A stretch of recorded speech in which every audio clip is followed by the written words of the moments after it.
Welcome back to Plague Scythe Studios, everyone. Ryan here, taking a deep dive today into yet another highly anticipated VST plugin from NueralDSP, the NTS suite.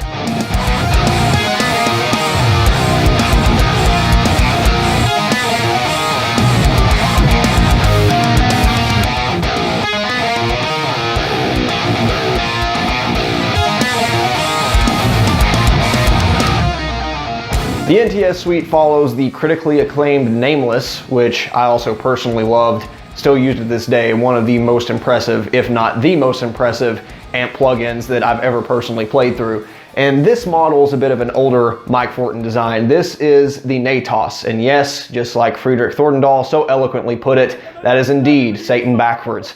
And one of my favorite amp design concepts ever, for reasons that we'll certainly go into. So when I heard they were making a plugin of this, I was all over it, because as you also might have figured out from some other stuff sitting around, cough, cough, yeah, big fan of the design philosophy on this amplifier. So if you have used NueralDSP plugins before, especially the Nameless, you will feel right at home here. The layout is practically identical with a few new toys. Starting up the plugin, you'll be greeted with a familiar minimalist I/O with input, noise gate, mono stereo switch, some oversampling options, always running in high. I mean, what are you running, like a Intel Celeron or something? Just running it high. You also have the ability to save presets once again, and of course a output tweaking. But everything else gets out of the way, which is what you want for something like this. The real star of the show, of course, is the amplifier itself, which compared to the Fortin Nameless is extremely interesting to me because it is actually 2 channels, meaning if you do need some cleans in your life, you can get them on this amplifier as well. And most high gain amps just have terrible clean channels. Some of them do some cool breakup stuff, but this one is certainly not the case. It has a wonderful clean channel, voiced very much like a blackface style amp. But if you turn up the gain enough, you do get some hairiness, some nice breakup, and you also have a bright switch if you want some of a brighter top end. And all the EQ controls respond really nicely. Of course, that's a minor point because everyone's here probably for channel number 1. So let's talk about that. The first channel of the NATAS and its derivative designs like the Satan and the Thrasher are among some of the most versatile high gain amp channels in the world for a fairly simple, at least seemingly simple reason. You actually have 3 gain controls: girth, grind, and gain, although they're all spelled 666 because Satan backwards, brutal metal. But basically what this does is kind of combine in a more logical manner, in my opinion, the way that a Mesa Boogie Mark Series amp dials in its preamp. So you can actually roll off the low end with the girth, you can dial up the high end with the grind, and then adjust gain to taste for your overall high gain output. And it's like having a built-in clean boost. And this is how that you can turn this amp into a high gain monster without even needing an overdrive or any of the included pedals. It works really well without anything going into the input. Now, I've never seen the schematic of this specific amplifier, and I doubt I ever will in my lifetime. And it's also my understanding there's differences between the NATAS and the Satan, the Thrasher, in terms of the output range of each of these controls, as well as what they actually do, whether it's like a shelving or peaking or low pass, high pass type of filter. So I can't exactly say what each one of these does, but girth is your low end, grind is your high end, and it's, again, just kind of like having a grind pedal built in. That's where the grind pedal design came from, was Mike's favorite combination, basically being thrown into a clean boost. But if all of that doesn't satisfy your high gain urges, you also have a kill switch, which will throw a few more decibels of gain in the mix, because why not? And then, of course, you have your basic volume, bass, middle, treble controls. But just like on the Nameless, with this particular amp sim, it's not like most VST plugins. You get a lot of freeware. It might sound really good, but the EQ is really just like a post EQ. It doesn't really feel like a real amplifier. With the NATAS, with the Meshuggah Nameless, it really feels like a real amp, where if you crank up the mids, it's like really pushing the amplifier. It responds really well to pushing the volume controls on the preamp. It really does come to life in the way that I feel real tubes do, and it doesn't at all resemble just the basic level controls that you would normally see in regular VST plugins.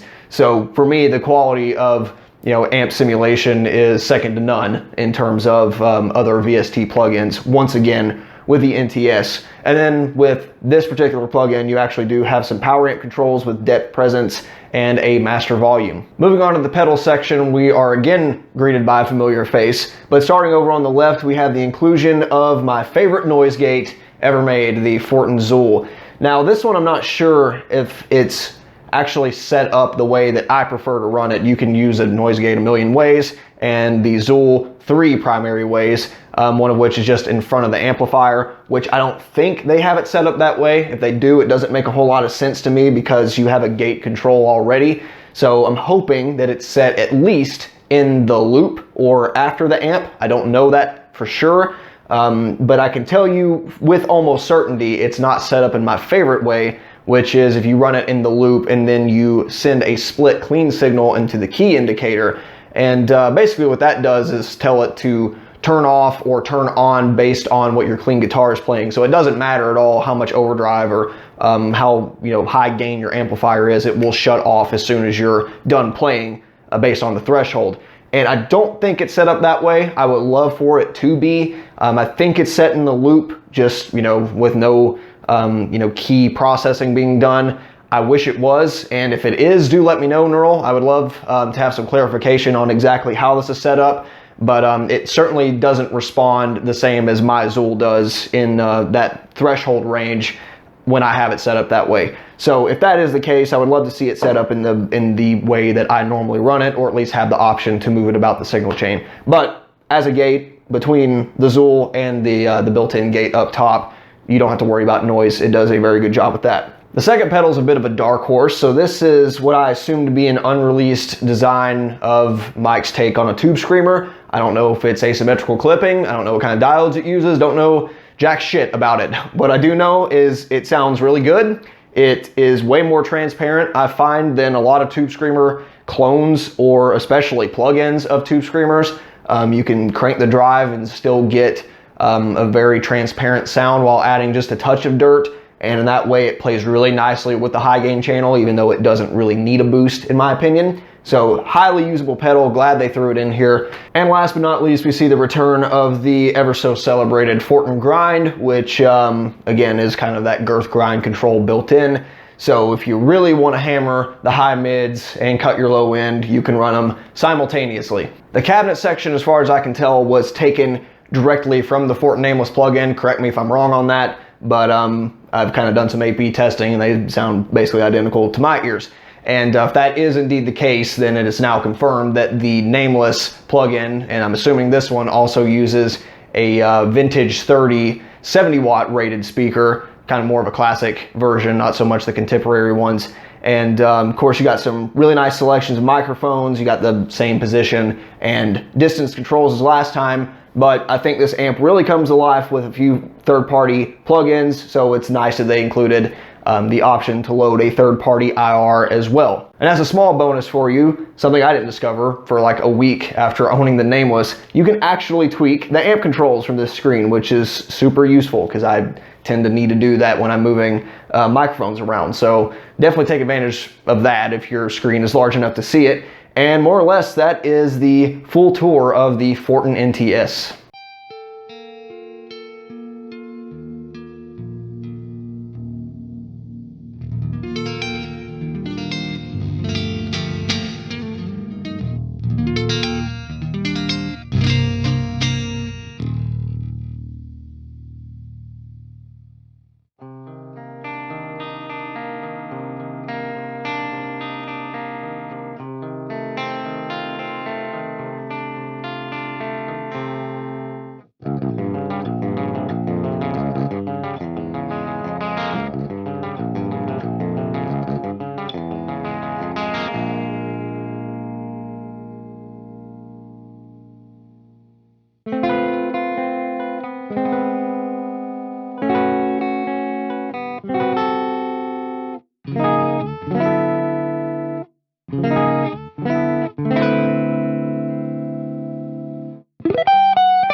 So conclusions and recommendations time.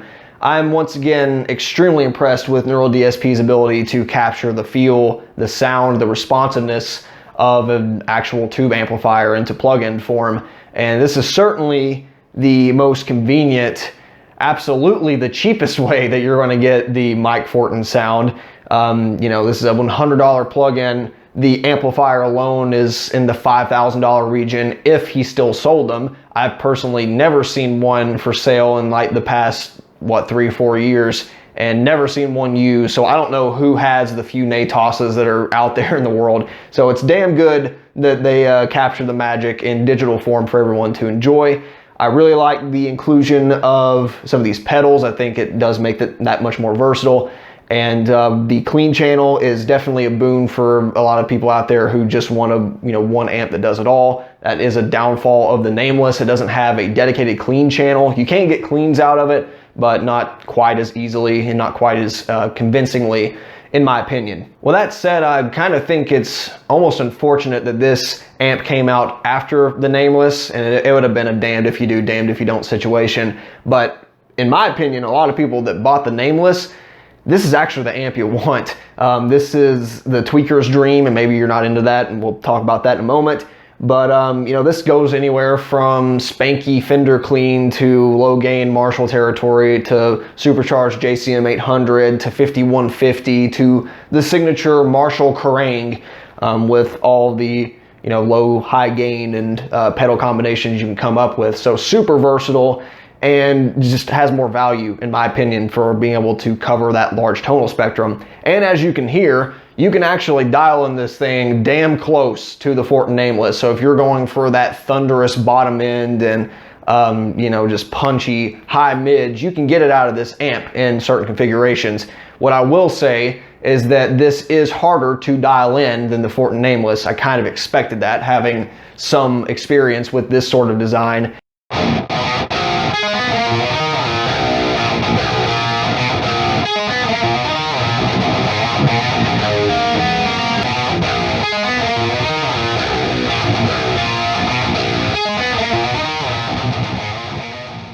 If you're at all put off by having to tweak amps well past the noon positions, stay away from this, because all the best sounds don't start happening until, you know, you got some significant cuts or significant boosts going on. And that is the good thing about this, is just like the Nameless, all of the EQ range is usable. You can get good tones, you can get vintage in one way, you can get, you know, extremely contemporary in another, and that is a good thing. But this is a tweaker's dream amp, and not so much for someone that just wants to plug it in and play. It's not how it's going to work. Because of that, my initial first impressions of the Fortin Nameless were actually a bit more positive, because it is one of those just plug it in and it sounds freaking awesome. Crank the gain, you know, gain 1 actually has kind of that girth grind thing built in. It's not quite the same, but it does a similar job. And throw the grind pedal up in front of it, and it just sounds amazing. It does that one sound, and then you turn the grind pedal off and dial back the gain, and then you get some, you know, more, you know, 80s, late 70s, even, you know, keep going, you'll get some plexi sounds out of it. So it's, by comparison, a bit of a one-dimensional amplifier. But I feel if they added the extra pedals here, noise gate would be nice, but especially that hex drive from having to keep you from loading a third-party Tube Screamer plugin, that would add a lot of value to the Nameless. And in fact, I think they should do it anyway. For a lot of people, again, I think they bought the Nameless and are probably feeling like they're missing out on some of those features. You're already down a clean channel, so, you know, Neural, if you could, I think you should add the hex drive and the Zool to the Fortin Nameless just to increase parity there. So with all that said, if you're not an absolute Meshuggah fanboy like I am, but you still want that sort of Fortin sound and you haven't bought either of these, the NTS is definitely the way to go. You have a wonderful clean channel, extremely versatile in the high gain channel, nice selection of pedals to tide you over. The cabinet section is great as always. And of course, you might have a collection of impulse responses to load into that. So that is money well spent there. Easily could recommend the 100 euros or whatever that ended up being for that. If you already own the Nameless though, a little more complicated. Depends on what you're using it for. Do you have to have that clean channel? Do you have to have some of those sounds that don't overlap between the two? Then maybe it can be worth it. But I would say if Neural adds the hex drive and the Zool to the nameless, it's almost redundant in some ways, at least if you dial in the high gain channel the way I do. So again, it's kind of one of those damned if you do, damned if you don't. I don't know if it would have made more sense to release that first, because if I had gotten that, would have I bought the nameless? I don't know. Probably, knowing me. Perhaps one day if they model, say, a Fortin Bones or Custom Satan or Meathead, they can throw all of those into one little tidy plug-in. You can flip between the amp models, the pedals, and make it like a little mini bias amp. Maybe you get it for free if you bought them all standalone. I don't know. I'm just spitballing ideas here because it's just a weird situation to be in right now when you have two kissing cousin amplifiers that are extremely high quality, but they have some sonic overlap, and one of them is as far as I'm concerned, a much higher value package for people that have probably already bought this thing. But in that same way, it's kind of a good thing when your biggest competitor is yourself. So they got that going for them. But all that said, I think I would recommend the NTS to most people if you are just now getting into this line of plugins. Great value and great tones as expected. So thanks for watching. We will see you very soon with more of this kind of stuff. There will certainly be some reoccurring appearances of the NTS and future material. If you have any questions, comments, leave them down below, and we will see you next time. Bye.